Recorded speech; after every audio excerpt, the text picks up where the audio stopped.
Ito nakikita nyo po ay ang harapan ng The Mansion. Dito ako ang position ko ngayon ay nasa right part. Kung mapapansin nyo yung mga tao, hindi po masyadong madaming tao ngayon. Ito mga nandito ngayon, ito yung mga kararating lang ng Baguio. Inuna nilang puntahan dito. Galing na yun sa Mines View yung mga yan.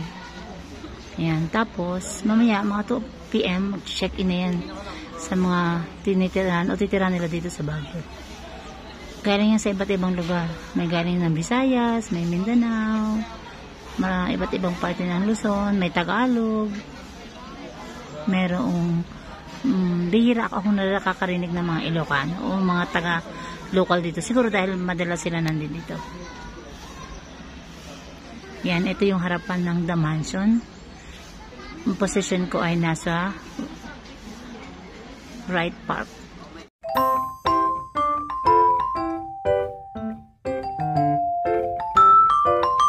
Magandang umaga mga sangkay. Nandito naman tayo sa gate ng The Mansion. Ito palang The Mansion mga sangkay ay bahay bakasyonan dati ng mga Amerikanong gobernador general at mga presidente ng Pilipinas. Sa ngayon talaga exclusive nito yata sa presidente ng Pilipinas. Sayang at di naman tayo pwedeng pumasok sa loob, kaya hanggang dito lang tayo sa gate ang may papakita ko sa inyo. Sangkay ang The Mansion, tirahan ng presidente ba ang tawag dito sa Baguio City. Tawid tayo doon.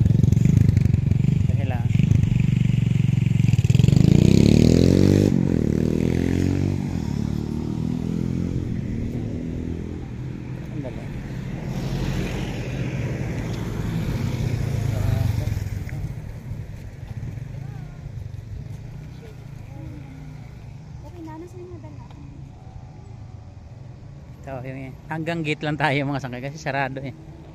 Ayan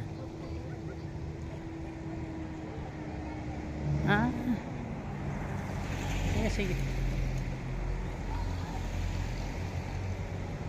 Basahin nga natin ang mga kasulat dito.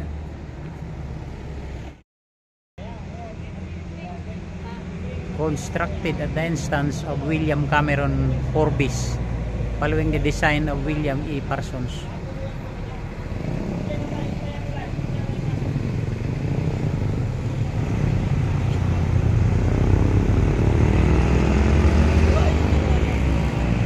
Lawak ang sa loob, kaya nga lang hindi naman pwedeng pasyalan eh.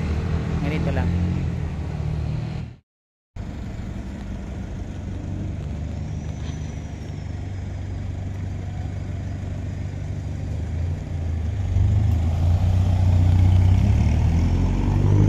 Tara. Ano pala yan? BTV. Station 4. Oo nga. Ay, Government state. Ano nila yan? May dumating na yung na ganun sa Manila dati. Sa Manila.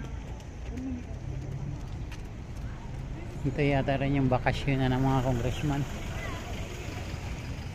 Kasi may nakalagay na House of Representatives. Ito yata yung bakasyon na nila. Sa mga senador kaya mayroon din dito.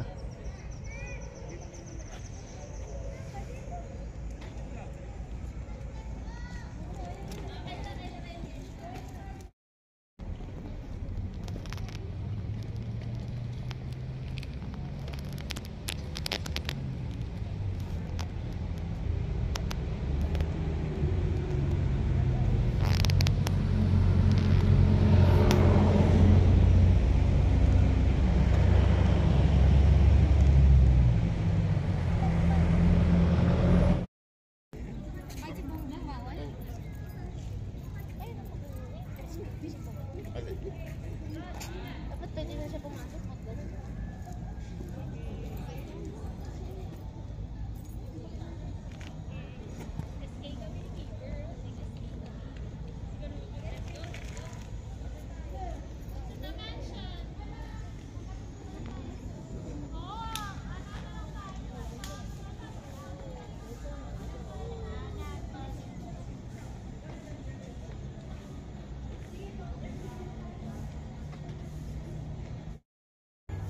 Alis ka muna dyan.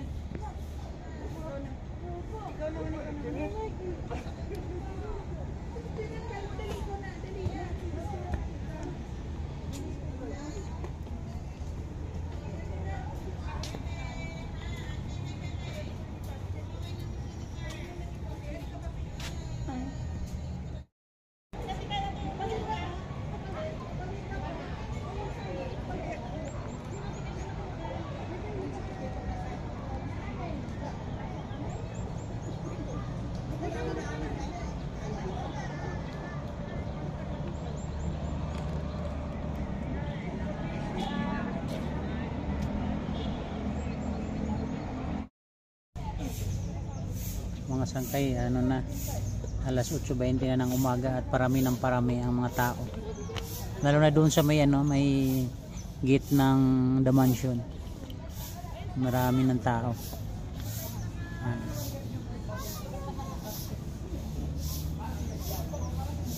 Sa tingin ko yung karamihan ng tao dito hindi mga taga Baguio karamihan mga dayo kasi may narinig ko iba-ibang salita may narinig akong Ilonggo, Waray, Cebuano. Kaya karamihan palibhasa bakasyon na kasi ngayon, kaya maraming turista dito sa Baguio City. Malamang lalo na bukas Sabado, kaya mamayang gabi datingan na yung mga turista.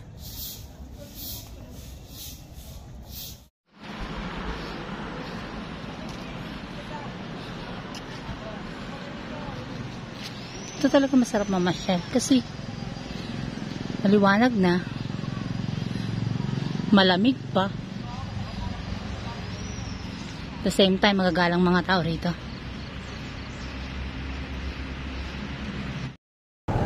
Ang ganda pa dyan, ganda siya, oh. Wright Park, ito yung entrance nila.